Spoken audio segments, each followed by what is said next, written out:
아버지 하나님, 저희들로 하여금 일주일 일하게 하시고 또 오늘 저희들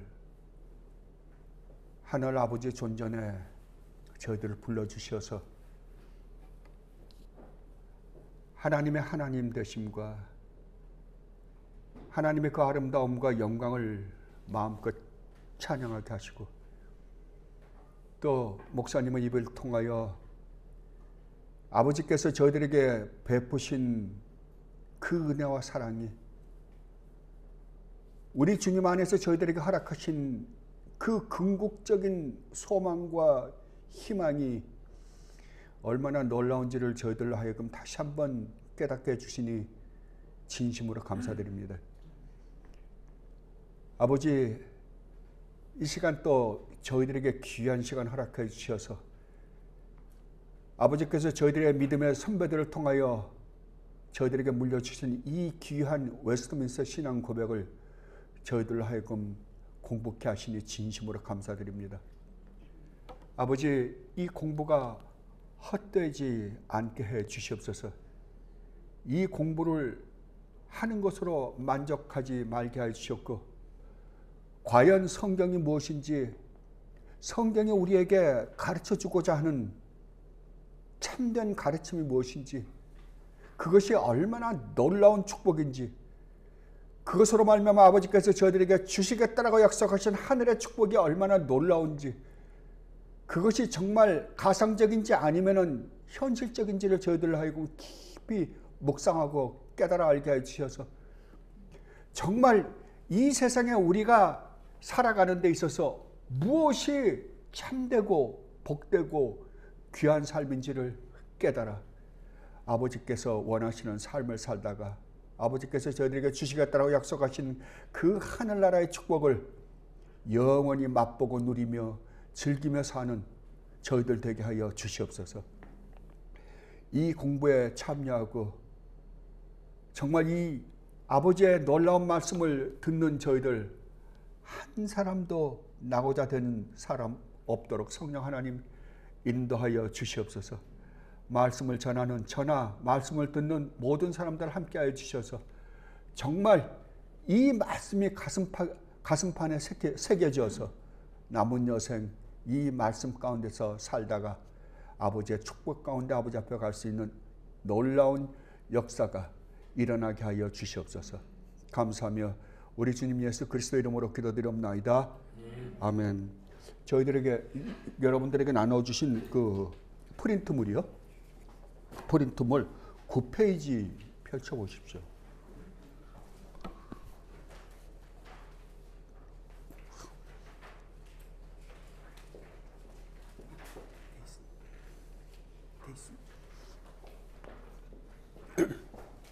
프린트물 9페이지입니다. 그 2양서부터 오늘 이제 본격적으로 공부해 보도록 하겠습니다. 지난번에 저희들은 2주에 걸쳐서 우리가 왜 예수를 믿어야만 하는가라는 것에 대해서 살펴보았습니다. 왜 그렇다고요? 왜냐하면 세상 사람들이 다 부정을 하더라도 이 우주 만물은 누가 뭐라 그래도 우리가 인정하든 인정하지 않든 상관없이 하나님이 지으셨다는 사실입니다. 하나님이 우주 만물을 지으셨다라고 한다면 이 우주 만물을 지으신 하나님은 이것을 지으셨을 때 어떤 목적을 가지고 지으셨을 것이다. 그렇다면 이 우주 만물에서 일어나는 모든 일은 결과적으로 하나님께서 우주 만물을 창조하셨을 때 가지고 계셨던 그 목적을 향해서밖에는 가질 수 없다. 그런데 그렇다면 하나님이 처음에 이 우주 만물을 창조하셨을 때 하나님은 선하게 창조하셨을까? 아니면은 선하지 않게 창조하셨을까? 악이 존재하게 창조하셨을까? 아니면 오직 선만 존재할 수 있도록 창조하셨을까? 라고 했을 때 우리는 분명히 하나님이 처음에 우주 만물을 창조하시고 우리 인간을 창조하셨을 때는 하나님의 선하심과 같이 하나님의 거룩하시고 의로우시고 선하신 분과 같이 거룩하고 의롭고 선하게 창조되었다는 사실을 우리는 잠깐이나마 살펴봤습니다. 앞으로 우리가 이제 가면서 하나님에 대해서도 공부하고 창조에 대해서도 공부하고 구원에 대해서도 공부하고 이런저런 공부를 세세히 할 것입니다. 그러나 전체적인 틀 안에서 우리가 이것만큼은 알고 우리가 시작을 해보자라고 해서 시작했던 것입니다. 그렇다면 하나님이 분명히 이 우주 만물과 우리 인간을 정말 선한 하나님의 거룩하심과 의로우심과 선하심을 드러내 그러한 존재로 창조했는데도 불구하고 현실은 안 그렇잖아요. 현실은 온갖 죄악이 만연한 세상이란 말이에요. 그러니까 어떻게 하다가 이렇게 되었는가? 우리는 우리가 죄론을 공부할 때 공부할 것입니다. 그러나 이렇게 된 것이 우리들의 잘못인가 아니면 하나님이 그렇게 하도록 만들었는가? 우리의 잘못입니다. 그렇다면 우리의 잘못이라고 한다면 이것이 그냥 넘어갈 잘못인가? 아니면 궁극적으로 우리가 이 세상을 떠나는 그 순간 우리에게 주어지는 환경은 어떠할까라고 했을 때 하나님 앞에서 반드시 심판을 받는다는 사실을 우리는 먼저 살펴보았습니다. 여러분이 인정을 하든 인정을 하지 않든 우리는 모두는 죽는다는 사실을 압니다. 하나님이 처음에 창조하셨을 때 우리를 죽을 수 있는 존재로 만들지 않았어요. 죽음이라는 것 자체가 악이기 때문에 하나님은 악하게 만들지 않았다는 거거든요. 그러면 죽음이 어떻게 해서 왔는가? 우리의 잘못으로 말미암아 주어졌다고 한다면 하나님은 그 우리가 잘못한 것에 대한 어떠한 징계를 반드시 할 거라는 거죠. 성경은 이것에 대해서 분명히 말씀을 하십니다. 그래서 여러분들이 요한계시록 19장, 20장, 21장 쪽으로 가면 뭐가 기록되어 있냐면 마지막 심판이 기록되어 있습니다. 20장에서 백보자 심판에 대해서 기록되어 있거든요. 그러니까 마지막 하나님의 심판이 있다는 거죠. 근데 그 1차적인 심판을 언제 받느냐? 우리가 죽는 것이 확실한 것 같이 우리가 죽는 순간 우리는 하나님의 존전 앞에 반드시 설 것입니다. 이게 성경의 가르침입니다. 그렇다고 하면 그 하나님 앞에 섰을 때 우리는 과연 유죄 선고를 받을까? 무죄 선고를 받을까? 모든 인간은 다 유죄 선고를 받는다라고 성경이 선포하고 있습니다. 이건 선포입니다. 이건 타협도 아닙니다. 선포입니다. 그렇다면 우리는 모두가 다 하나님 앞에 하나님 심판대 앞에 서서 유죄 선고를 받을 텐데 그 유죄 선고의 결과가 무엇인가라고 할 때 성경은 분명하게 말씀하십니다. 영원이라고요. 그 벌이 영원이랍니다. 영원이란 말은 더 이상 우리에게 기회가 주어지지 않는다는 말이에요. 그러면 우리는 반드시 하나님께 저지른 잘못으로 말미암아 그 잘못이 무엇인지는 우리가 나중에 죄에 대해서 살펴볼 때 이제 자세하게 살펴볼 것이지만 하나님께 잘못한 것으로 말미암아 우리가 영원히 그 무시무시한 벌을 받아야만 하는 것이 사실이라고 한다면 그 벌을 받는 거에서 우리가 무죄 선고를 받을 수 있는 가능성은 없는가? 라고 할 때 성경은 그것을 우리가 준비한 것이 아니라 우리가 해결하는 것이 아니라 왜? 우리가 죄를 지었기 때문에 우리의 죄 문제를 우리가 해결할 수 있는 실력이 우리에게는 없습니다. 근데 그 해결할 수 있는 길을 누가 열어놓으셨는가? 하나님이 열어놓으셨다는 거예요. 이게 성경의 가르침입니다. 근데 그 길을 누구를 통해서 열어놓으셨는가? 성자 하나님이신 우리 주님 예수 그리스도를 통해서 열어놓으셨다. 그 사실을 믿는 것을 우리는 믿음이라 그런다 라고 우리는 살펴보았습니다. 그러니까 믿음은 내가 예수를 믿는다라는 것이 믿는 게 아니라 그 믿음이라는 그 예수님을 믿는다라고 할 때 그 믿음이라는 거 안에는 세 가지 요소가 들어가게 되어 있습니다. 반드시 세 가지 요소가 들어갑니다. 그 중에 하나라도 빠지면 안 돼요. 제일 중요한 게 뭐냐 그러면 내용입니다. 누구를 믿어야 하느냐, 무엇을 믿어야 하느냐라는 겁니다. 그러니까 누구를 믿어야 되냐 하는 것은 대상이잖아요. 그러면 대상이 누군지를 모르면 올바로 믿을 수 있다 없다?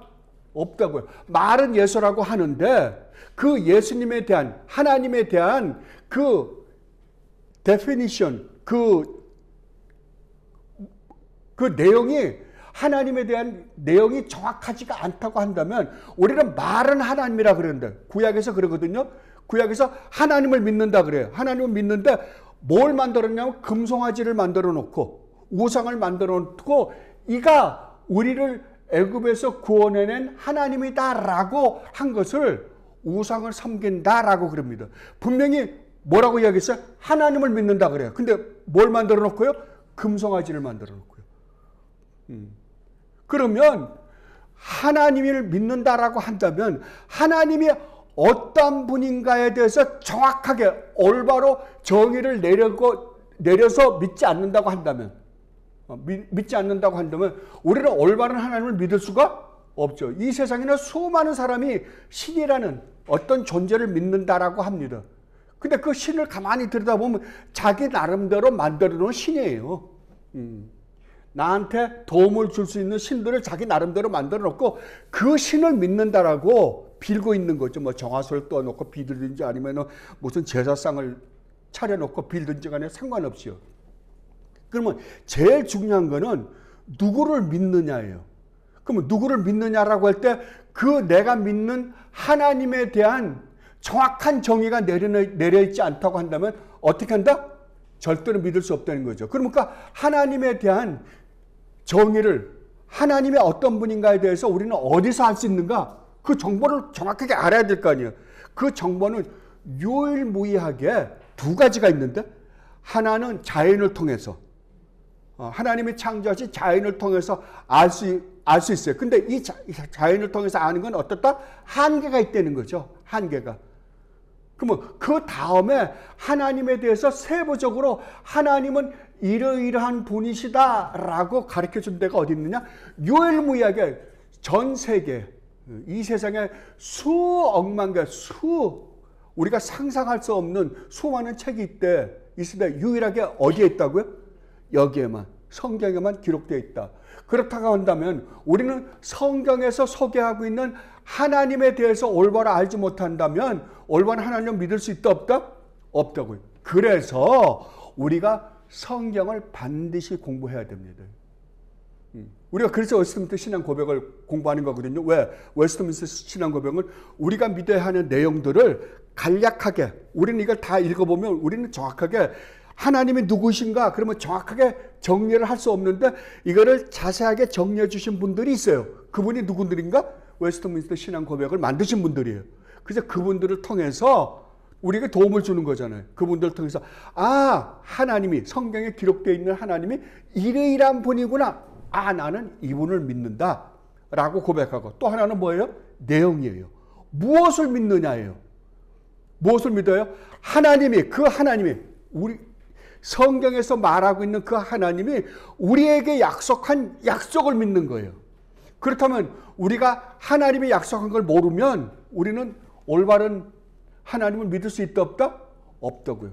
그런데 오늘날은 어떻게 됐어요? 교회가 성경하고는 아무 상관없는 복음을 가르쳐요.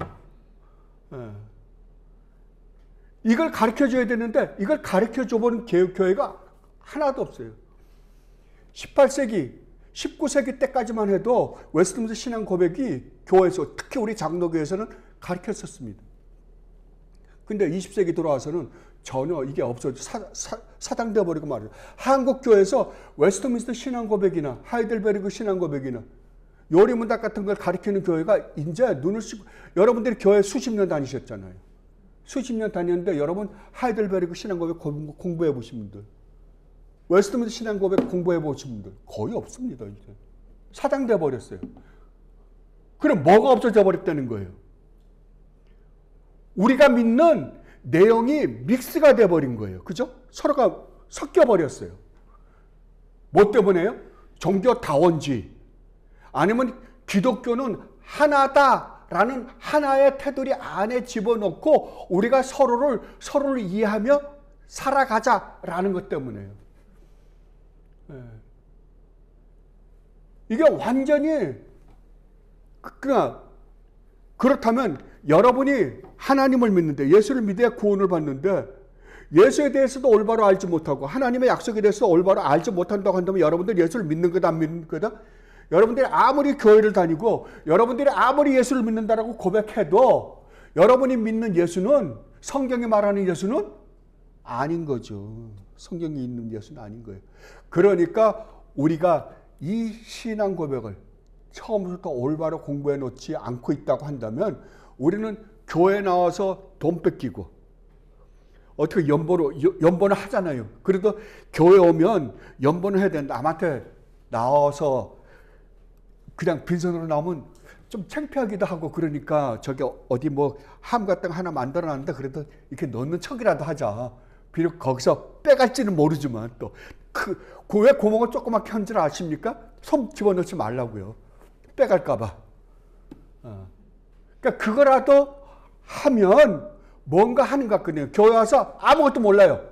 그냥 뭐 찬양하자니까 찬양하고 뭐 순서였으니까 순서대로 따라는 가는데 나중에 갔다 오고 나면 나가면서 내가 뭐 했나 싶어요. 아무것도 한 게 없거든요. 가서요.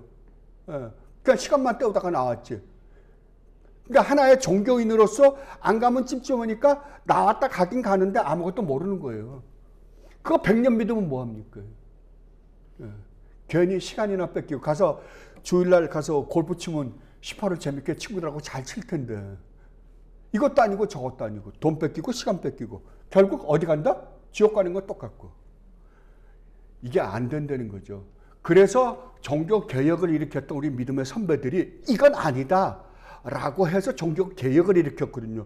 근데 불과 종교 개혁을 일으킨 지 500년밖에 안 됐는데 기독교가 그걸 싹 다 버려버렸어요. 저도 기독교 가정에서 태어났습니다. 근데 40살이 넘을 때까지 저도 뭐 기독교가 뭔지 모르고 다녔으니까 저희 아버님이 장로님이시고 저희 어머님이 권사님이셨는데도 기독교가 뭔지 예수가 누군지 예수를 믿는다는 말의 의미가 뭔지 저 교회 가면요 교회 열심히 갔습니다. 가기는. 근데 뭐 했어요? 주차장에서 차 지켰어요. 그러다가 마지막에 마지막 목사님 축도하시잖아요. 축도하기 전에 마지막 찬송 있죠. 찬송하는 시간에 막 올라가요.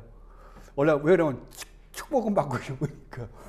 그게 축복이 아닌데도 그게 축복인 줄 알고 그건 꼭 받고 나와야 될 것 같단 말이에요.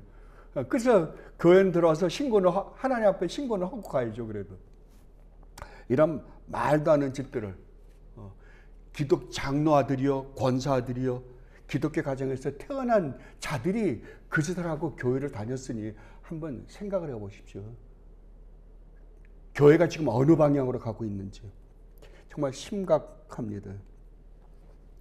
그래서 하나님께서는 우리가 자연을 통해서 하나님을 분명히 알 수 있는데도 불구하고 그게 불충분하기 때문에 우리에게 뭘 주셨다? 성경을 주셨다. 그래서 성경이 1800페이지나 되는 이 방대한 성경을 주셔서 이것을 가지고 우리로 하여금 하나님을 올바로 믿게 하셨다라고 성경은 분명히 이야기하고 있습니다. 그것을 우리는 성경에 대해서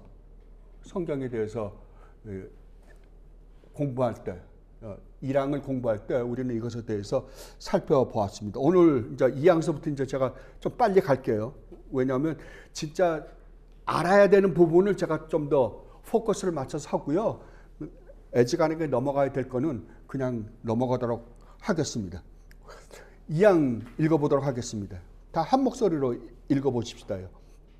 성경 혹은 기록된 하나님의 말씀에는 지금 신구약에 있는 다음과 같은 모든 책들이 포함된다.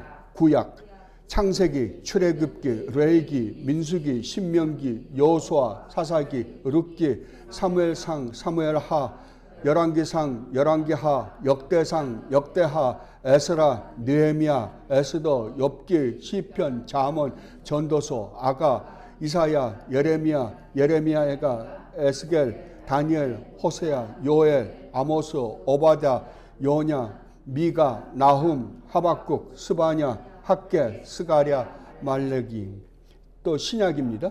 신약, 마태복음, 마가복음, 누가복음, 요한복음, 사도행전, 로마서, 고린도전서, 고린도후서, 갈라디아서, 에베소서, 빌립보서, 골로새서, 데살로니가전서, 데살로니가후서, 디모데전서, 디모데후서, 디도서, 빌레몬서, 히브리서, 야고보서, 베드로전서, 베드로후서, 요한일서, 요한이서, 요한삼서, 유다서, 요한계시록.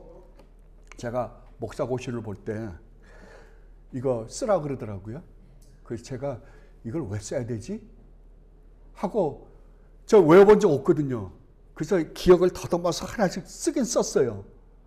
이거 외우지 마시고, 성경은 외우는 것도 괜찮습니다. 외우는 것도 괜찮은데 하나님이 이 말씀을 왜, 무엇 때문에 하셨는가가 더 중요한 거예요. 그죠? 그러니까 내가 어떤 성경 구절 하나가 있는데 그 성경 구절을 외우려고 막 해서 외운다고 치자고요. 외웠는데 거기에 대한 의미를 정확하게 이해하지 못한다고 한다면 그 외운 건 아무 의미 없잖아요. 그러니까 외우는 것보다 더 중요한 건 뭐다? 하나님이 어떤 의도로 이 말씀을 하셨는가를 깨닫는 게 굉장히 중요합니다. 그러니까 이 순서로 외우는 거 굉장히 좋습니다. 나쁘진 않아요. 그런데 이 순서가 어떻게 이러한 순서로 편집이 되었는가를 알고, 이런 의미 때문에 이것을 우리의 믿음의 선배들이 이렇게 편집을 해 놓았구나 라고 아는 게 외우는 것보다 더 중요하다는 말씀 여러분에게 들립니다. 여기 보면 구약은 39권이에요. 신약은 27권입니다. 쉽습니다. 39, 27이잖아요. 그러니까 39권, 27권. 그런데 여기에서 이 2장에서 가장 중요한 것은 마지막 절입니다. 이 모든 책들은 뭐라고요? 하나님의 영감으로 말미암아 주어진 것으로 신앙과 생활의 법칙이 된다. 자, 여기서 보면 구약의 39권, 신약의 27권이에요. 근데 엄밀하게 따지면 39권, 27권, 총 66권이잖아요. 이게 크게 나누면 구약 신약이에요. 세부적으로 나누면 66권이라는 거 아니에요. 근데 이것은 66권이다? 여러분 지금 이거 제가 들고 있는 책이 몇 권입니까? 한 권입니다. 분명히 알아주십시오. 한 권의 책입니다. 비록 이 안의 내용들, 아까 우리 66권을 기록한 사람들은 다 다릅니다. 서로 다릅니다. 거의 이 66권의 책을 기록하신 분들이 저자가 몇 명이나 될까? 그럴 때 40명은 넘을 것이다 라고 그래요. 한 40명 정도 될 거라고 그럽니다. 왜냐하면 여기에 저자를 모르는 책들이 있습니다. 예를 들면 구약에서는 욥기 같은 거요. 그리고 여러분들이 시편에 보면 수많은 시편 그 장들도 그 저자 미상이 많습니다. 저자를 모르는 것들이. 그리고 신약에서도 히브리서 같은 건요, 아직도 정확하게 누가 기록했는지 잘 모릅니다. 이게 바울이라 그러시는 분도 있고 아볼로라 그러시는 분도 있고 여러 사람들이 그러니까 논의되기는 하고는 있어요. 그 옛날에는 바울이 기록했다는 게 압도적이었습니다. 그러나 후대 신학자들이 가만히 보니까 바울이 기록했다고 하기에도 문제가 있고, 아볼로가 기록했다고 하기에도 문제가 있고, 다른 사람이 기록했다 하기에도 문제가 있다. 그러니까 이거는 모르겠다로 놔두자. 그래서 모르겠다가 조금 있습니다. 그런데 분명히 그렇다고 한다면 몇 명이 이걸 기록했는지 정확히 모르지만 최소한 40명이 되거나 아니면 40명은 조금 더 넘지 않을까라고 생각은 합니다. 그러나 제가 여러분들에게 아까 이게 들어서 보여드렸듯이 이게 몇 권이라고요? 한 권이라고요. 만약에 이게 한 권이라고 한다면 이 저자가 누구냐 그럴 때 성경은 분명히 저자가 누구라고요? 성령 하나님이라고 그러는 거예요. 하나님이시랍니다. 하나님이 각 시대에 걸쳐서 40여 명 그 사람들을 들어서 하나님이 기록하신 한 권의 책이다라는 거예요. 이게 놀랍습니다. 분명히 거의 이 책이 기록된 거 보면 모세가 처음에 기록했거든요. 모세가 언제적 사람이냐 그러면 BC 1500년 전 사람입니다. 근데 마지막 책이 뭐냐 그러면 요한계시록입니다. 그치? 요한계시록이 언제 기록됐냐 그러면은 주후 AD 97년, 98년 이때에 기록됐을 거라 그래요. 그럼 거의 100년이잖아요. 그러면 1500년 전, BC 1500년, 그 다음에 AD 100년이면 1600년에 걸쳐서 기록된 거잖아요, 이게. 1600여 년에 걸쳐서 서도 다른 시대의 사람들을 통해서 하나님이 기록했는데 누가 기록했다고요? 하나님이요. 하나님이 기록했다는 말씀은 이 성경은 일관성과 통일성을 가지고 있다는 거예요. 만약에 이 책을 비록 시대와 사람을 통해서 하나님이 기록하긴 하셨지만 하나님이 기록하셨다고 한다면 하나님은 이 책을 기록하셨을 때 하나님이 우리에게 가르쳐주고자 하던 분명한 뜻이 있다는 거죠. 그 뜻은 일관성과 통일성을 가지고 있을 거 아닙니까? 그죠? 주제가 하나니까요. 여러분들이 이제 책을 써보신 분들은 아시겠지만 책을 쓸 때 우리가 어떤 사람의 책을 하나 사서 읽으면 그 책, 제일 먼저 서론을 읽는 이유가 그거거든요. 그 서론을 읽으면 이 책을 내가 왜, 무엇 때문에, 어떤 의도, 무엇을 당신네들에게 가르쳐 주고자 이 책을 썼는지에 대해서 설명을 합니다. 그리고 본론에 가서 이 책이 어떤 과정을 거쳐서 이 결론에 이르게 됐는지에 대해서 과정을 설명하고 결론을 설명하는 거잖아요. 서론, 본론, 결론이에요. 예. 그렇다고 하면 이 성경은 어떻게 될까요? 성경도 각 시대에 거쳐서 분명히 여러 사람을 통하여 하나님이 쓰셨지만 하나님이 쓰신 작품이라고 한다면, 사람을 통해서 쓰신 하나님의 작품이라고 한다면 하나님이 이 책을 쓰셨을 때에도 의도는 하나밖에 없으세요. 그죠? 목적은 딱 하나입니다. 근데 그러면 하나님이 처음에 이것을 쓰셨을 때 내가 어떤 의도로 어떤 목적을 가지고 이 책을 쓴다라는 것이 있을 거 아니에요. 그걸 서론이라 그러잖아요. 그게 어디냐? 창세기입니다. 창세기, 태초에 하나님의 천지를 창조하셨다라는 것부터 시작이에요. 그걸 설명하는 거예요. 그 결론은 어디겠어요? 마지막 요한계시록 22장이겠죠. 21장, 22장. 요한계시록 가서 결론이에요. 그러면 나머지는요? 출애굽기서부터 우리가 유다서까지, 말라기 전까지는 몽땅 다가 본론이에요. 처음에 하나님께서 내가 우주 만물을 창조한 이유와 목적이 이거다. 이걸 설명하기 위해서 내가 이 책을 쓴다라고 했다면, 와, 하나님이 우주 만물을 창조하시고서 하나님이 이런 목적을 가지고 하나님이 창조하셨구나. 그 결론을 알잖아요. 근데 하나님의 창조하신 창조물이 창조 세계 안에서 이런저런 수많은 일이 벌어지고 결론이 도달할 거 아니에요. 이 수많은 일이 벌어지는 걸 우리가 뭐라 그런다? 본론이에요. 이런 과정을 거쳐서 이 세상이 회오리를 칠 것이고 이런 일들이 이 본론 안에서 이루어질 것이고 이 세상에서 일어나는 수많은 일들을 통해서 하나님은 이 결론을 맺기 위해서 이렇게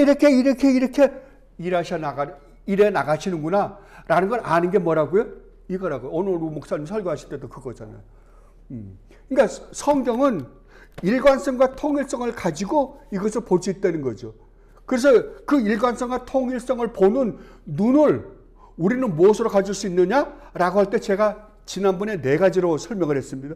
첫째는 어떤 주제를 갖고 할 수 있다고요? 하나님 나라. 그죠? 하나님 나라. 그리고 두 번째로는 하나님 나라를 완성하기 위해서 뭐가 이루어져야 된다? 타락한 우리의 구원이 이루어져야 된다. 그래서 우리를 구원하는 구원의 역사가 일어나는 곳이 어디냐 그러면 현실로 우리가 살고 있는 이 역사예요. 그죠? 이 역사 안에서 이 세상 사람들은 몰라요.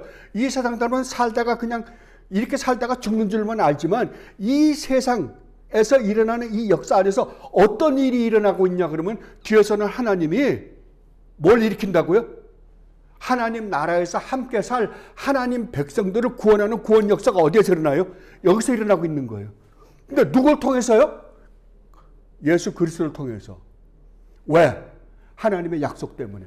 그러니까 이 4가지 주제, 아무거나 가지고 한 가지 주제를 가지고 성경을 읽어도 성경은 일관성을 가진다 안 가진다? 가진다고요. 예수 그리스도라는 한 인물을 가지고 성경을 봐도 성경은 일관성을 가질 수 있고요. 하나님 나라 관점에서 읽어도 일관성을 가질 수 있고 그 다음에 구원, 우리의 구원 역사를 통해서 또 우리는 이걸 읽을 수 있고, 하나님이 약속하신 약속을 중점적으로 두고, 주제로 두고 읽어도 읽을 수 있다라고 했습니다. 그러면 이 네 가지는 굉장히 중요합니다. 서로 다른 주제 같은데 결국은 이건 하나의 주제예요. 통일되어 있는 하나의 주제를 우리가 조금 더 세분화시켜서 설명한 것에 불과한 겁니다. 그래서 여기서 가장 중요한 거는, 비록 성경 안에는 수많은 책이 있는 것 같지만 결국은 이 저자는 한 명이요. 저자가 한 명일 때에는 여기서 말하고자 하는 의도도 하나요. 그 다음에 이 서론에서부터 결론을 이루는 과정도 하나다. 이거 분명히 여러분들이 이걸 먼저 머릿속에 두고 성경을 읽어보시면, 앞으로 읽어보시면, 나중에 제가 이제 자세하게 그게 어떤 과정 속에서, 이게 어떤 흐름 속에서 이것이 완성되는가를 우리가 한번 보는 눈만 키우면, 그 다음에 여러분들이 성경을 읽을 때, 성경이 이런 거였구나. 성경은 뭐 11절 되면 복받는다, 이런 게 성경이 아니구나 라는 걸 여러분들이 알 수 있을 것입니다. 그 다음에 사망에 가면 뭐에 대한 거냐면 외경입니다. 사망에 이렇게 기록되어 있습니다. 10페이지입니다. 사망 함께 읽어보도록 하겠습니다. 여러분들 다음번에는 꼭 이거 갖고 다니셔야 됩니다. 제가 나눠드린 핸드아웃은 꼭 가지고 다니시기 바랍니다. 나중에 이제 여러분들 뭐 하나님에 대해서도 공부하면 그것도 부피들이 굉장히 꽤 나갈 거예요. 그러면 그것들 갖고 다니면서 성경 공부에 참여해 주시면 고맙겠습니다. 사망입니다. 일반적으로 외경이라고 불리우는 책들은 신적 영감으로 된 것이 아니기 때문에 성경의 정경의 일부가 아니며, 따라서 하나님의 교회에서 아무 권위가 없고, 또한 다른 인간적인 저작물보다 더 나을 것이 없으며 사용 가치가 있는 것도 아니다. 이거 간단하게 넘어가겠습니다. 여기서 외경이라는 것을 이제 지적을 합니다. 이 성경을 우리가 정경이라고 그럽니다. 그런데 외경은 뭐냐 그러면은 성경이 아닌데 성경으로 인정받는 것들이 있어요. 처음에 초대교회 때는 그 외경을 성경으로 인정을 안 했습니다. 이 외경은 어느 때냐 그러면은 예수님이 오시기 전에, 그러니까 주전 2세기, 3세기 때 이스라엘 안에서 일어났던 일들을 기록한 책이에요. 그때 기록한 책인데, 이게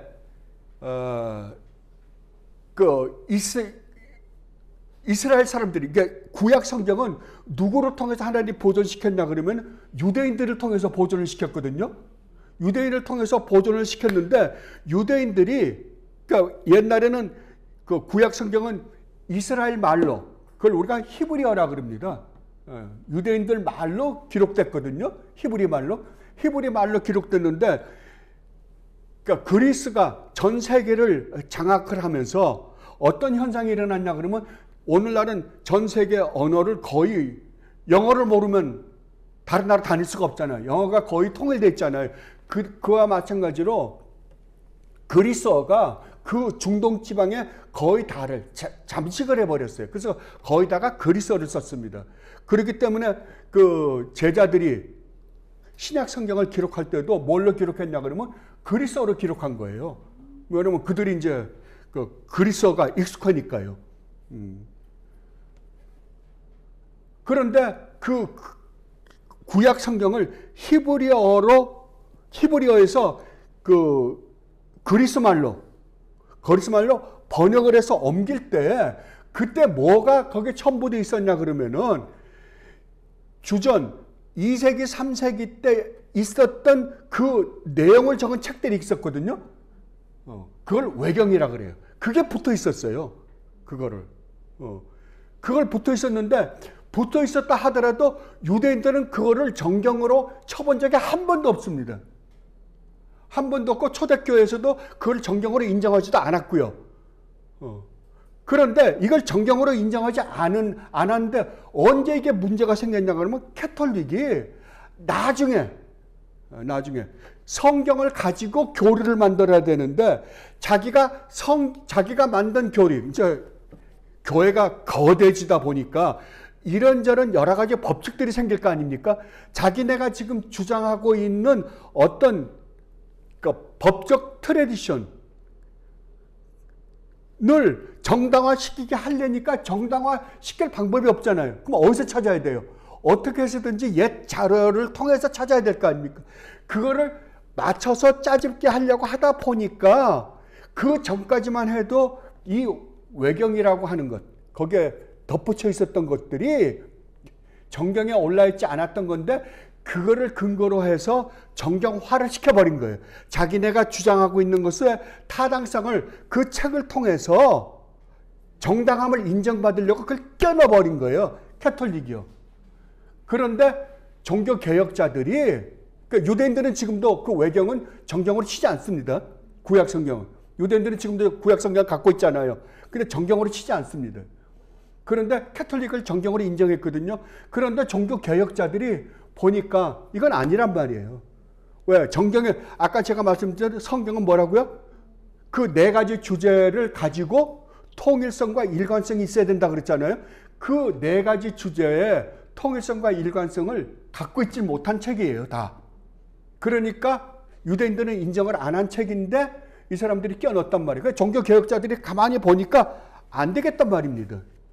그러니까 빼버리고 성경은 오직 구약 39권과 신약 27권뿐이다. 그래서 외경은 비록 우리가 그때 2세기, 주전 2세기, 3세기 때 이스라엘에 무슨 일이 일어났는지에 대한 어떤 정보를 받는 데는 유익할지 모르나 이거는 성경으로서는 타당성이 없다라고 이야기하는 거예요. 그건 제가 여러분들에게 조금 더 설명해 놨으니까 그냥 읽어보시고 그 정도만 알아두시기 바랍니다. 그리고 4장으로 한번 가보십시다.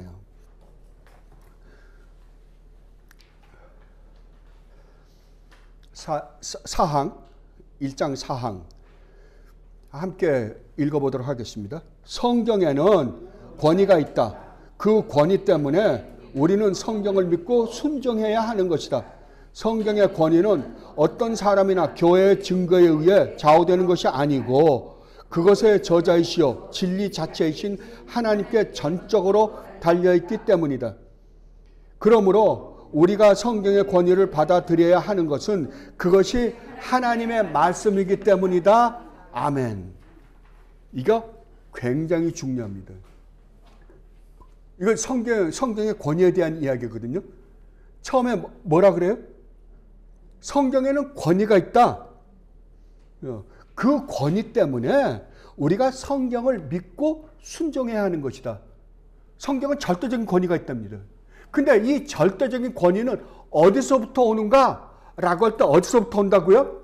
사람이 인정했기 때문이나 사람이 가지고 있는, 교회가 가지고 있는 어떤 트래디션, 어떤 풍조에 딸려 있는 것이 아니라 절대적으로 누구에게 있다?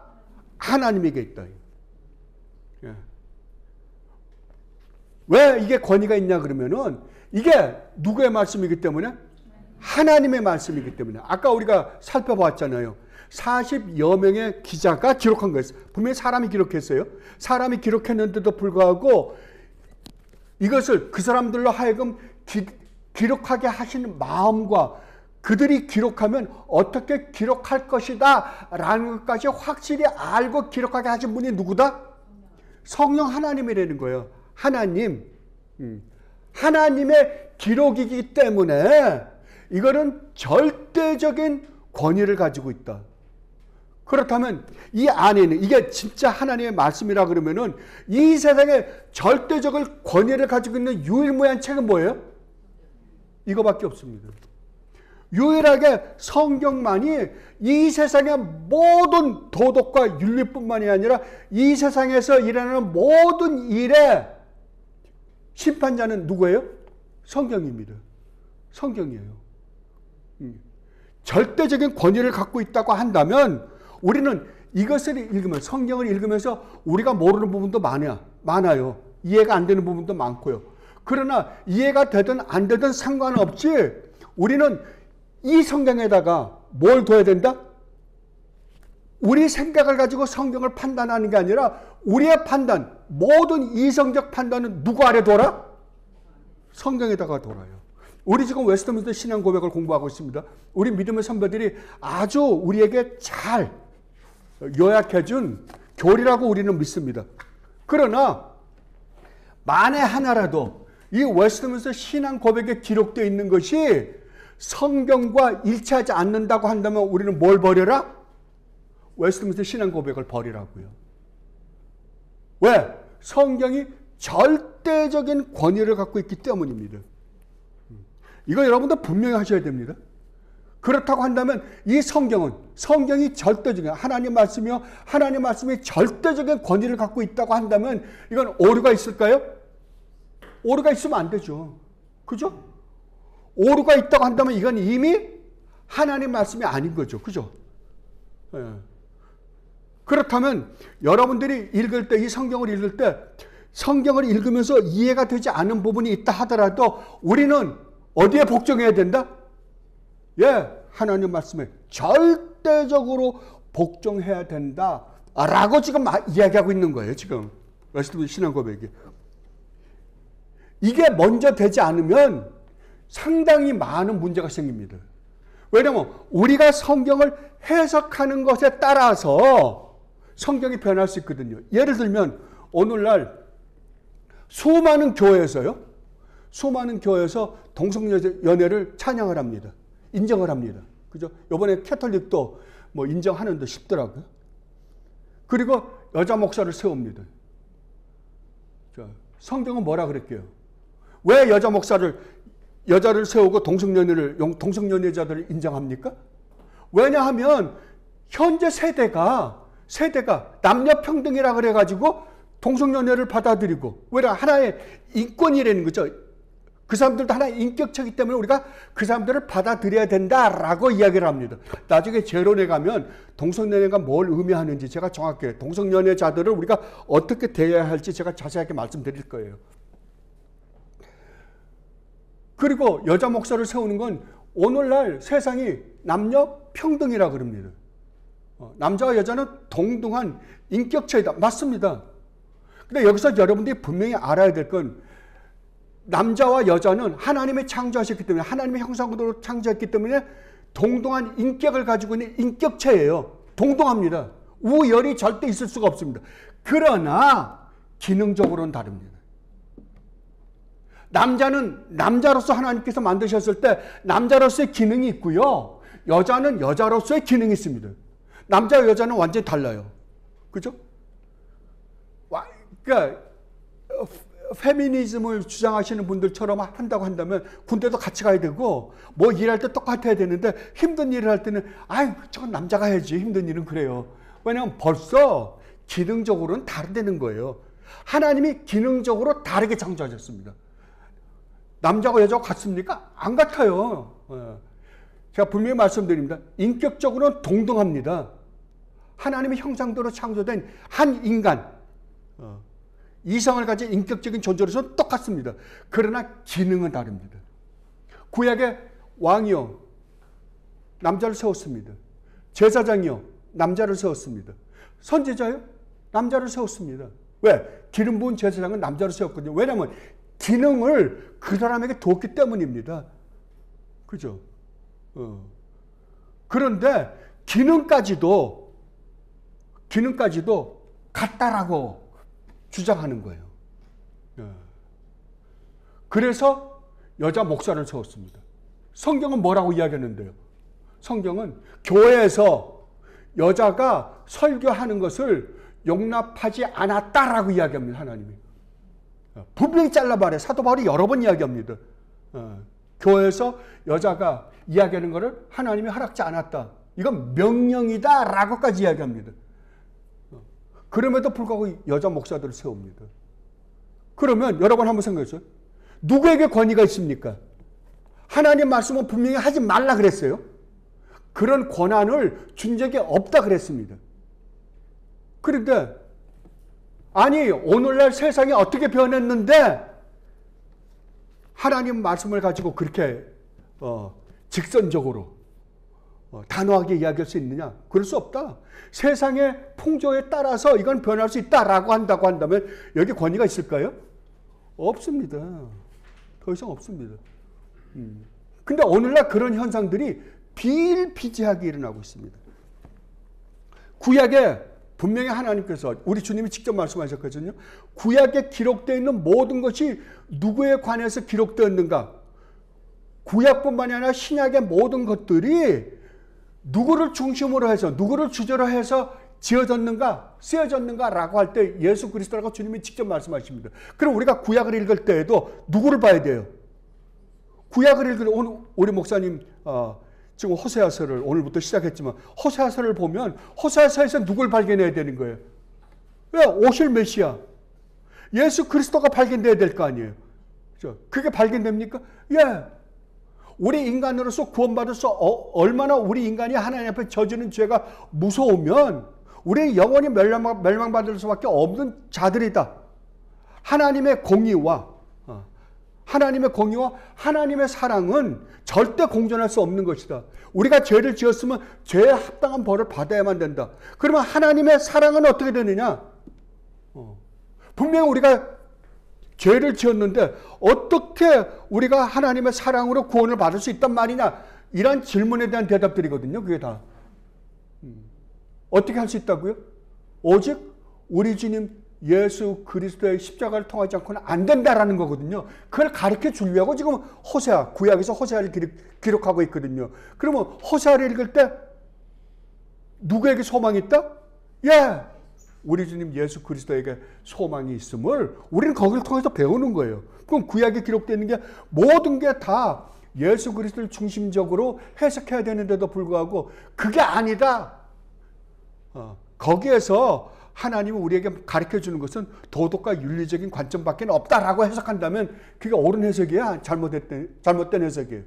성경에 말씀하셨으면 우리는 그 말씀에 절대적으로 복종해야 함에도 불구하고 우리가 가지고 있는 현대 우리가 지금 그나마도 배웠다라고 하는 지식인들이 그건 이렇게 해야 돼 저렇게 해야 돼 하는 그들이 만들어내는 방법을 가지고 성경을 해석하려고 하다 보니까 성경이 이럴 때는 이렇게 해석하고 저럴 때는 저렇게 해석하고 이럴 때는 이렇게 해석하고 그렇게 된단 말이에요. 그러면 일관성을 가질 수 있다 없다?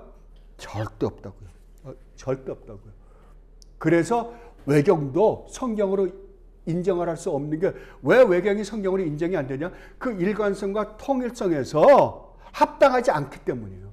만약 그게 합당했다면 그것도 받아들였겠죠. 근데 합당하지 않기 때문에 이스라엘 백성들이 받아들이지 않았고 우리 교회가 또한 받아들이지 않은 겁니다. 그러니까 여러분들이 분명히 아셔야 할 거는 이 세상에 수많은 논쟁들이 있습니다. 철학자들의 논쟁, 과학자들의 논쟁, 수없이 배웠다고 하는 지성인들이 가지고 있는 논쟁들이 있습니다. 도덕과 윤리관이 다 다르니까요. 오늘날에는 특히 아주 무시무시한 게 뭐냐 하면 상황윤리입니다. 상황윤리라는 건 뭐냐 그러면 상황에 따라서 내가 해석을 달리할 수 있다는 거예요.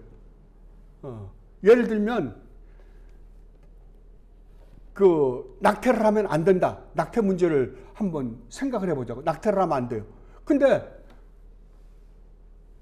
우리 딸이 제일 좋은 게 나로 하면 제일 좋더라고요. 자, 만약에 우리 딸이 11, 5살밖에 안 먹었는데 강간을 당했어요. 애를 뱄어요. 여러분 어떻게 할 거예요? 낙태해야 됩니까? 안 해야 됩니까? 해야 되죠. 해야 된다고 생각하죠. 근데 그러니까 해야 된다고 생각하는데 도덕과 윤리적으로는 아닌 거예요. 이런 딜레마에 빠지거든요. 그러니까 상황에 따라 다르다는 거예요. 상황에 따라. 그 상황을 어떻게 이해하느냐에 따라 다른 거잖아요, 지금. 그죠? 더군다나 이 근대, 이제 현대 사회에서 근대로 넘어오면서 포스트 모더니즘으로 넘어오면서 어떤 생각이 이 세상을 지금 장악하고 있는 생각이 뭐냐 그러면은 이 세상에는 절대 진리가 없다요. 이 세상에 있는 모든 것은 상대 진리일 뿐이다라는 겁니다. 자, 상대 진리라고 하면 뭐냐 그러면은 자, 어떤 주제가 있어요. 어떤 주제가 있는데 내가 오늘 학교에 예를 들면 내가 오늘 학교에 가야 된다. 그러면 학교에 가는 게 옳으냐 틀리냐. 야, 학생이 학교를 가야지. 근데 걔가 아파요. 그러면 가야 돼요? 안 가야 돼요? 갈 수도 있고 안 갈 수도 있습니다. 그럼에도 불구하고 가야 된다라고 하는 사람 가는 거예요. 안 가도 된다라고. 아픈데 어딜 가냐. 그냥 오늘 하루 주사 맞고 약 먹고 푹 쉬어야지. 그럼 안 가는 거예요. 그럼 누가 옳으냐 이거죠. 누가 옳습니까? 너도 옳고 너도 옳다예요. 왜요? 절대적 개념이 없기 때문에 그래요. 절대적 진리가 없기 때문에 그래요. 왜냐하면 그거를 평가할 만한 평가 기준이 없단 말이에요. 그러니까 자, 민주주의가 나온 폐단이 바로 그겁니다. 여러분, 제가 한국에 와보니까 한국 정말 무시무시하더라고요. 예. 아니, 분명히 옛날에 우리 어렸을 적만 해도 기본적인 상식이라는 게 있었어요. 상식이 뭡니까? 최소한 우리가 도덕과 윤리적인 관점에서 이 선은 넘어가지 말자라는 게 상식선입니다. 그죠? 근데 오늘날은 상식선을 훨씬 넘어갔어요. 이건 상식선을 넘어간 게 아니라 아주 우리가 어렸을 때 보면 이거 죽일 놈이에요. 그럼에도 불구하고 떳떳하게 나와서 행동을 해요. 왜 그런 줄 아십니까? 상대성이기 때문에 그래요. 절대 진리가 없어졌기 때문에 그래요. 근데 기독교는 뭐다? 절대 진리가 있다 없다? 있다요. 그 절대 진리를 가지고 계신 분이 누구다? 하나님이다 그러는 거예요. 그러면 이 세상에서 일어나는 모든 것의 평가는 인간이 평가하는 게 아니다라는 거예요. 누가 평가하는 거다? 하나님이 평가하시는 거라는 거예요. 어떤 기준에 맞춰서? 이 기준을 맞춰서. 이 기준에 맞춰서. 그러니까 이것이 결국은 우리에게 구원도 주지만 이게 무슨 역할을 하는 거예요? 심판의 역할을 하는 겁니다. 그래서 설교나 성경 공부는 모두가 다 여러분들이 성경 공부를 하거나 설교를 가만히 들어보면 설교가 선포될 때 선포라 그래요. 이건요. 이 선포는 타협을 하는 게 아니에요. 여러분에게 말씀을 던져놓는 거예요. 받아들이는 사람은 구원을 받을 거고 받아들이지 않는 사람은 그 순간 뭐가 일어나는 거예요? 심판이 일어나는 거예요. 그러니까 예배는 하나님을 찬양하는 거지만 하나님의 말씀을 선포되는 그 순간은 두 가지가 동시에 일어납니다. 한 부류에게는 구원이 일어나고 한 부류에게는 심판이 일어나는 거예요. 심판. 하나님의 저주가 일어나는 거예요. 성경 공부도 똑같습니다. 네. 그러니까 여러분들이 정말 하나님의 이 기준으로 올바르고 알고 있다고 한다면 여러분의 모든 기준은 여러분이 갖고 있는 이거 분명히 한 가지는 분명히 해두세요. 여러분이 가지고 있는 모든 여러분이 자라오면서 환경과 조건이 다 다르잖아요. 학벌도 다릅니다. 공부도 많이 한 사람이 있고 덜 한 사람도 있고 다 달라요. 그러나 인간은 모두가 다 철학자예요. 가만히 보면 자기 나름대로 자기 삶의 도덕과 윤리적인 철학이 다 있어요. 몽땅 다가. 그러니까 자기가 생각하고 있는 자기가 가지고 있는 이성적 판단을 가지고 남을 판단하는 게 인간이에요. 그죠? 왜 그렇게 됐다고요? 처음에 인간이 타락할 때 사탄이 인간을 어떻게 타락했냐면 네가 이것을 먹는 날에는 죽으리라고 분명히 했는데도 불구하고 사탄은 뭐라고 하면 죽지 않는다.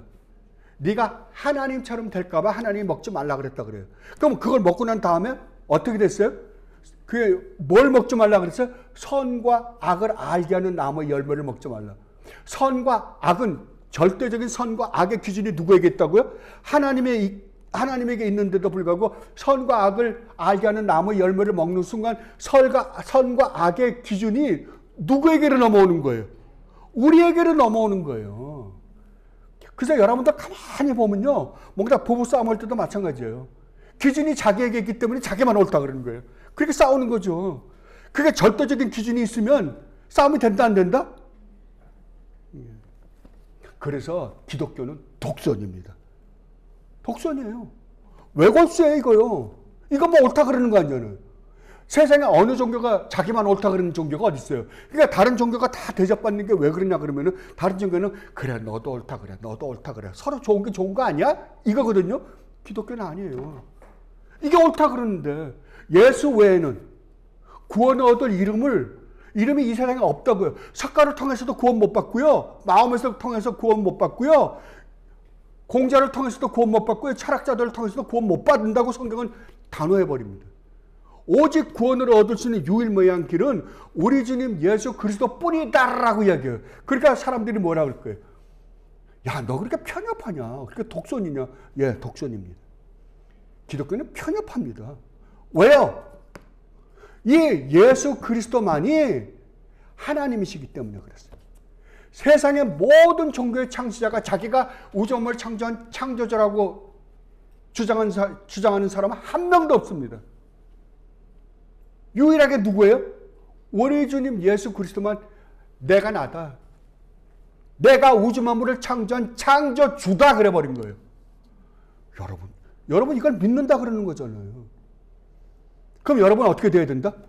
모든 여러분의 평가는 어디에 둬야 된다? 성경에 둬야 된다고요. 그러면 여러분이 가지고 있는 생각과 사고는요. 자, 분명히 말씀드릴게요.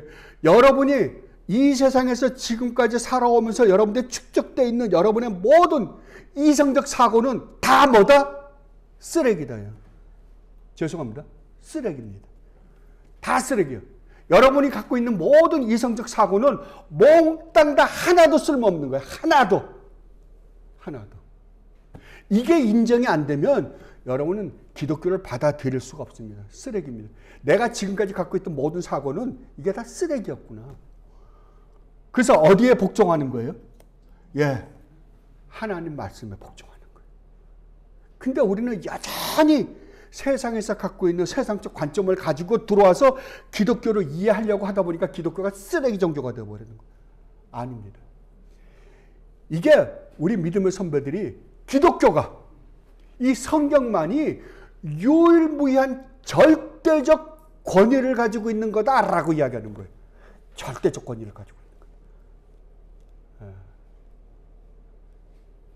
그러면 이 성경이 말하고 있는 대로 하나님을 공경하지 않고 이 성경이 말하고 있는 대로 우리가 살지 않는다고 한다면 여러분은 누구를 모욕하는 거예요?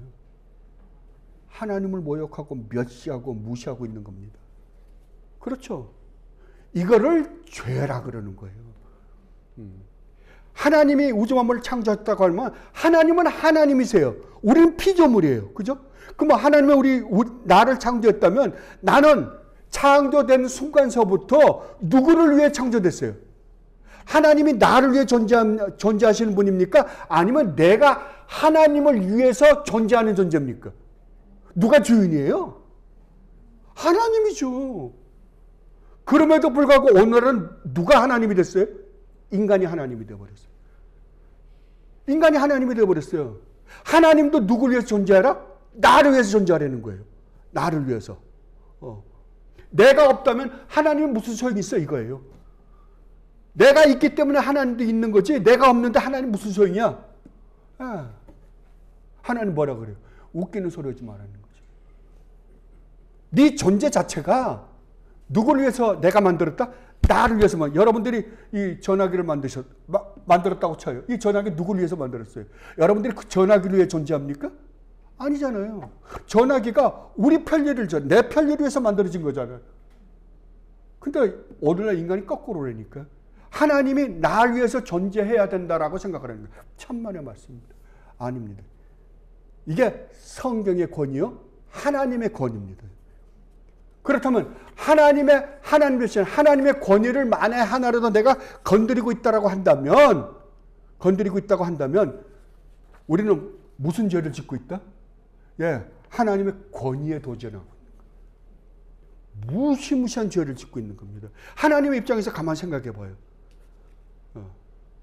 우리가 여러분 자식이 제일 막 죽도록 패주고 싶을 때가 언제예요? 아빠 나도 이제 컸어요. 어른이에요. 한 11살도 2살밖에 안 된 놈이 아빠 내 인생 내 거예요. 이러면 어떻게 해요? 이 새끼가 무슨 소리를 하고 있어 이거. 그렇잖아요. 우리 인간이 딱 그러고 있다니까 하나님 앞에서.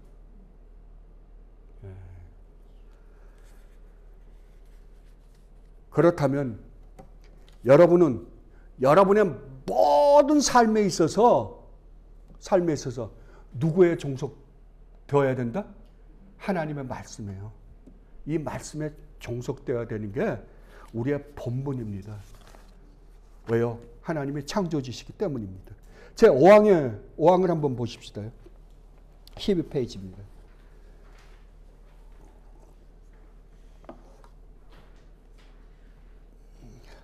우리는 교회의 증거, 같이 한번 읽어보십시다요. 우리는 교회의 증거에 의하여 감동과 권유를 받아 성경을 아주 고상하고 존귀하게 여기는 데까지 이룰 수 있다. 그리고 성경 자체가 가지고 있는 내용의 신령함, 교훈의 효용, 문체의 웅장함, 모든 부분의 내용상의 일치성, 내용 전체의 목표, 하나님께 모든 영광을 돌려드리는 것, 인간의 구원을 위한 유일한 길을 밝혀주는 충분한 내용 전개, 이 외에도 많은 비교할 수 없이 좋은 점들, 그리고 성경의 전체적인 완전성 등은 성경이 하나님의 말씀이라는 것을 충분하게 입장해주는 논증들이다. 그렇지만 그럼에도 불구하고 성경이 무한 진리요 신적 권위를 가지고 있다는 것을 우리가 충분히 납득하고 확신하게 되는 것은 우리의 심령 속에서 말씀에 의하여 말씀을 가지고 증거하시는 성령의 내적 사역에 의해서이다. 아멘. 자, 성경은 권위가 있다. 왜냐하면 하나님 말씀이기 때문에 그렇다. 하나님이 절대적 권위를 가지고 있는 이상 하나님 말씀인 이 말씀이 이 세상의 유일무이한 심판자여 절대적인 권위를 갖고 있다. 그러나 우리가 하나님이 그렇다 그래도 우리가 믿어지지 않잖아요. 근데 하나님은 이 성경에 하나님의 절대적 권위를 가지고 있다는 것을 우리로 하여금 믿게 하기 위해서 누구의 역할이 필요했었다라고 이야기하냐 그러면 성령 하나님의 내적 조명이 필요했다라고 그럽니다. 이 세상에 수많은 사람들이 성경을 알고 있습니다. 그럼에도 불구하고 성경에다가 절대적인 권위를 두고 있는 사람이 있는 반면에 권위를 두고 있지 않은 사람이 있어요. 믿지 않는 사람들이 있어요. 수많은 사람들이요. 이 성경도 하나의 역사 서적처럼 그러니까 우리가 연구해 볼 만한 가치가 있는 책이다라고 연구하시는 분들이 있습니다. 왜 그런 현상들이 일어나고 있다? 왜냐하면 이것은 유일무이하게 이것에다가 절대적인 권위를 둘 수 있는 분은 누구밖에 없기 때문에 절대적인 권위를 둘 수 있는 사람들은 하나님이 보내신 성령이 임해서 그 사람을 변화시켜야만 이것을 받아들일 수 있기 때문에 성령의 조명이 없이는 이 성경이 절대적인 무한 하나님의 말씀이라는 것을 우리가 알 수 있다 없다? 인정한다 못한다? 못한다라고 그런 거예요. 근데 정말 그렇다고 한다면 우리가 이 성경이 하나님의 말씀이요 절대적인 유일무이한 이 세상에 권위를 가지고 있는 책이라고 인정을 한다고 한다면 그걸 인정하게 된 계기는 어디에 있다는 거예요? 여러분의 똑똑함, 여러분의 지식, 여러분의 지성, 여러분의 이성이 아니라 여러분 안에서 여러분들도 모르는 상황에서 하나님의 역사가 여러분 안에서 일어났기 때문에 여러분들이 인정한다는 거예요. 놀랍죠? 자, 성경은 참 이상하게 얘기합니다. 예수를 믿어라. 그러면 너와 내 집이 구원을 받는다라고 해요. 그러면 여러분 이렇게 생각해요. 예수를 믿어라 그럴 때 예수를 믿는다라고 고백하는 사람은 구원받을 거고 예수를 믿지 않는 사람은 고백을 못 받을 거예요. 고백하지 않는 사람은 구원 못 받을 거 아닙니까? 그죠? 예수를 믿어라. 그리하면 너가 구원을 받을 것이다 라고 했어요. 그 복음 선포를 내가 들었어요. 그러면 내가 믿으면 구원받고 믿지 않으면 구원을 받지 못하는 거가 되잖아요. 그러면 구원의 조건이 누구에게 있는 거예요?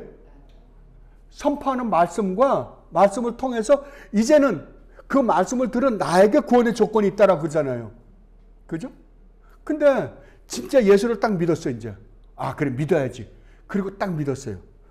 믿고 나중에 성경을 보니까 성경은 또 이상한 소리를 해요. 네가 믿은 것은 네가 그날 믿으라고 해서 믿으라고 목사님을 통해서 복음을 전파할 때 네가 믿어서 구원받은 게 아니라 그때 너로 하여금 이것을 믿게 한 역사가 너 안에서 일어났다 그러는 거예요. 그게 누구냐? 성령 하나님이시다 그러는 거예요.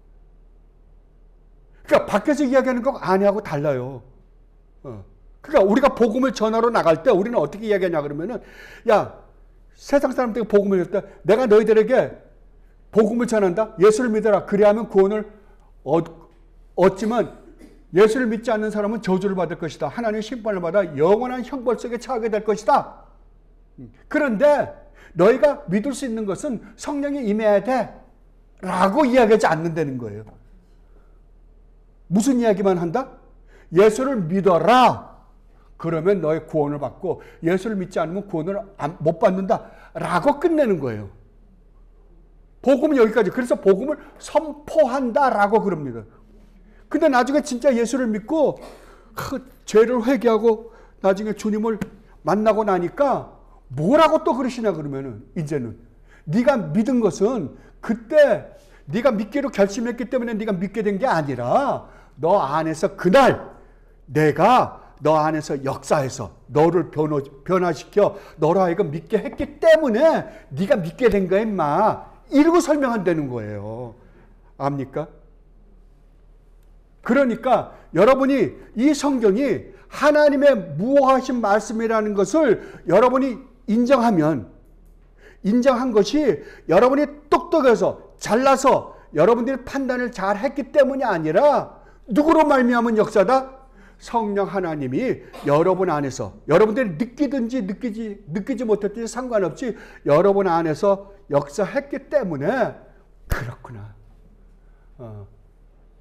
하나님이 우주 만물을 창조하셨고 우리들로 하여금 하나님을 믿고 구원받게 하기 위해서 이것을 기록하셨고 이것이 절대적인 하나님의 권위 있는 말씀이었다는 것을 여러분들이 깨닫는다고 한다면 그때 우리 안에서 하나님의 역사가 일어났기 때문이라고 지금 성경은 이야기하고 있는 거예요. 그렇다고 한다면 내가 구원받았는지 안 받았는지는 뭘로 보고 한다고? 내가 믿느냐 안 믿느냐예요. 그죠? 내가 믿느냐 안 믿느냐. 하나님이 택하신 백성만 구원한다 그랬어요. 우리가 처음에 살펴본 것처럼 하나님이 처음에 창조하실 때 목적을 가지고 있다고. 목적을 정해놓았어요. 그러면 그 목적은 이미 정해졌어요. 그러면 하나님 나라 백성은 이미 그 숫자가 정해져 있어요. 우리가 영원한 작정을 공부할 때 영원한 작정에서 뭐라 그러면 그 숫자는 더하지도 못하고 빼지도 못해. 다 정해졌어요. 그러면 우리는 우리에게 구원의 근거와 조건이 없다는 걸 확실해요. 그죠? 그러면 내가 구원받았는지 안 받았는지, 우리 지금 예수를 믿으면서도 내가 진짜 구원받았어 안 받았어 라는 거 의심할 때가 있잖아요. 어떨 때는 진짜 구원받은 것 같기도 한데 어떨 때는 아닌 것 같기도 하고 이럴 때 있잖아요. 그럼 내가 구원받았던 걸 언제 확신해요? 언제 확신할 수 있어요? 여러분들이 회개하고 믿음을 고백하는 순간 여러분들은 난 믿은 자구나. 왜? 내가 회개와 참된 믿음을 고백할 수 있는 유일무이한 길은 성령 하나님이 내 안에서 역사하기 전에는 일어날 수가 없기 때문이에요. 그러면 내가 진심으로 하나님 내 잘못했어요. 이렇게 해야 되는데도 불구하고 내가 또 이렇게 살았군요. 잘못했습니다. 회개합니다. 예, 주님 믿습니다. 주님을 사랑합니다. 라고 고백했다면 그게 내 이성이 고백한 게 아니라 내 이성으로 하여금 그것을 고백하게 하신 성령의 역사가 내 안에 있기 때문에 그렇다는 거 아니에요. 그게 바로 내가 창조전에 택함 받았다는 산 증거인 거예요. 이렇게 해서 우리가 계속해서 회개하고 하나님 앞에서 무릎 꿇고 하나님이 나에게 베푸신 사랑에 걸맞는 삶을 살지 못한 것을 후회하고 가슴치고 그러고서 걸어 나가는 거예요. 이 사람을 뭐라 그런다? 하나님이 택하신 백성이다 라고 그러는 거예요. 백성이다. 그러니까 여러분 이 두 가지를 여러분들은 딱 머릿속에 두고 하나 밖에서 선포되는 말씀과 또 그 선포를 받아서 내가 믿는다라고 고백했을 때 절대적인 성경에 내 권위를 두었을 때 이 역사가 어떻게 해서 내가 이 고백을 하게 되었는가, 어떻게 해서 내가 회개와 이 참된 믿음의 고백을 하게 되었는가를 잘 정리해 가지고 아 그렇구나, 이게 하나님의 은혜의 성령의 역사가 아니었더라면 이런 현상이 일어나지 않는다라고 했기 때문에 거기에서 초론해서 내가 생각해 보면 내가 정말 이 고백을 하고 회개를 하게 된 동기가 바로 내 안에서 나는 느끼지 못하는데 성령 하나님의 역사가 내 안에서 있었기 때문이구나 라는 걸 여러분들이 정리하고 정말 하나하나 여러분의 믿음을 하나님 말씀을 배워가는 그 상황에 따라서 점점 더 지식이 쌓아지는 만큼 하나님에 대한 인식과 하나님에 대한 사랑과 믿음이 자라가는 여러분들이 되시기를 진심으로 바랍니다. 예, 기도하겠습니다. 다음부터 이제 6장서부터 여러분들 다시 한번 잘 읽어보시고 그리고 또 다음 주에 공부하도록 하겠습니다. 아버지 하나님 정말 감사합니다. 아버지께서 저희들에게 이 놀라운 말씀을 주시지 않았더라면 저희들은 아무것도 몰랐을 것이고 결국 멸망하고 말았을 것입니다. 그러나 저희들의 잘못으로 말미암아 아버지께서 저희들에게 주시겠다라는 그 놀라운 은혜를 저버렸는데도 불구하고 아버지께서는 저희들에게 이 구원의 놀라운 은혜를 허락해 주시게 하여 이렇게 차근차근 자세하게 설명해 주셨고 또 우리 믿음의 선배를 통하여 이거를 잘 정리해서 저희들 하여금 공부케 하여 주시니 진심으로 감사드립니다. 아버지 저희들 이 말씀을 계속해서 공부해 나가는 과정 속에서 성령 하나님 역사해 주셔서 정말 아버지께서 저희들을 얼마나 사랑하며 얼마나 귀하게 여기시며 얼마나 아끼시는지를 깨닫고 진심으로 우리 주님을 사랑하며 사는 주님의 귀한 백성들이 되게 하여 주시옵소서. 감사하며 우리 주님 예수 그리스도 이름으로 기도드립나이다. 아멘.